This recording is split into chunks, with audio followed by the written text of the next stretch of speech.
Aduh, bro, lu nontonnya anime terus sih? Yang lain apa?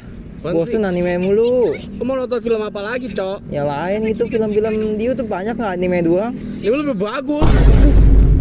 Kalian punya teman kerja gak sih? Orang wibu kayak gini. Run.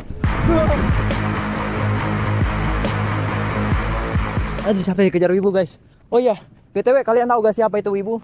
Wibu tuh orang yang suka anime sebenarnya. Orang yang suka budaya-budaya Jepang. Ya salah satu seperti orang yang tadi itu yang ngejar saya.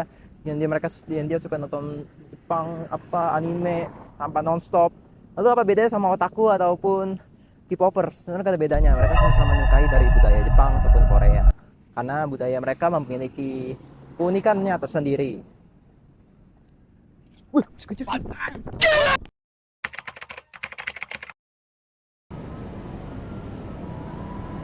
A few moments later. Kata yang kayak wibu sih, tapi ya udah nggak apa-apa lah. Sengaja gue aman dari wibu tadi itu. Tuh, pusing gue punya temen kayak wibu gitu.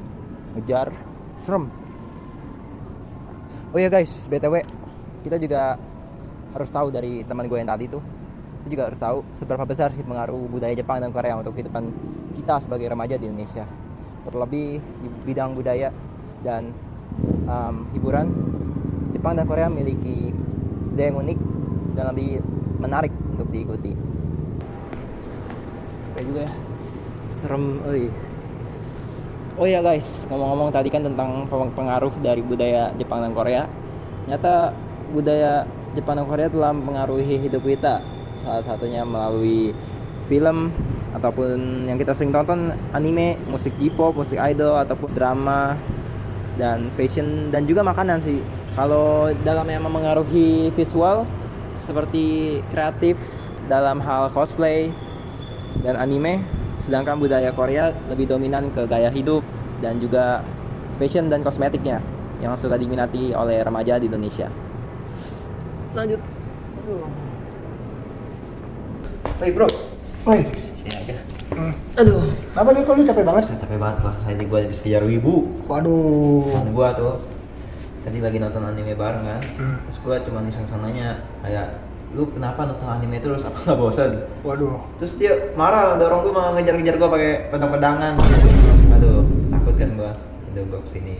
Terus menurut tuh gimana tuh kalau apa tentang dia dampak positif negatifnya? Tapi gue bentar.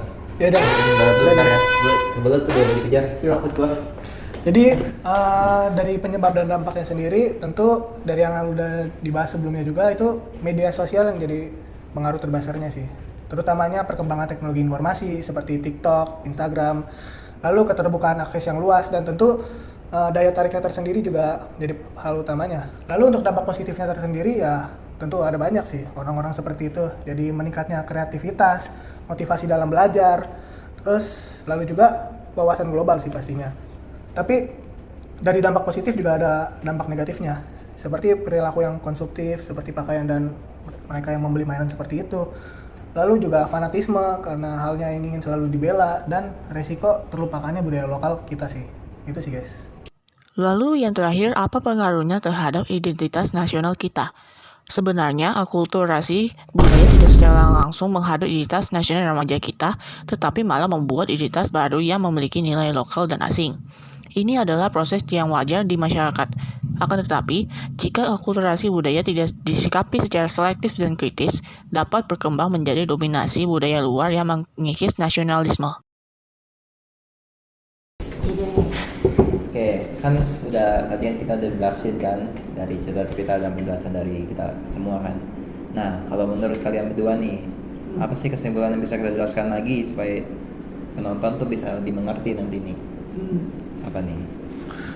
Ya tadi sih sebenarnya. Yang pertama tuh pentingnya identitas nasional adalah sebagai dasar, sebagai pembeda dari bangsa lain yang seharusnya dijaga dan dipertahankan ya melalui internalisasi nilai-nilai Pancasila. Nah, perlu juga nih peran aktif dari berbagai pihak seperti keluarga, media, dan pemerintah untuk membimbing generasi muda agar bisa menyaring budaya luar secara bijak tanpa membuat identitas nasional hilang gitu. Nah, semoga bisa lebih kalian mengerti ya tentang identitas nasional untuk kehidupan kita sebagai remaja. Nah, terakhir juga kita punya kata-kata nih buat kalian. Apa tuh? Koka no identity o taisetsu ni mamorimashou. Yang artinya? Mari kita jaga identitas nasional.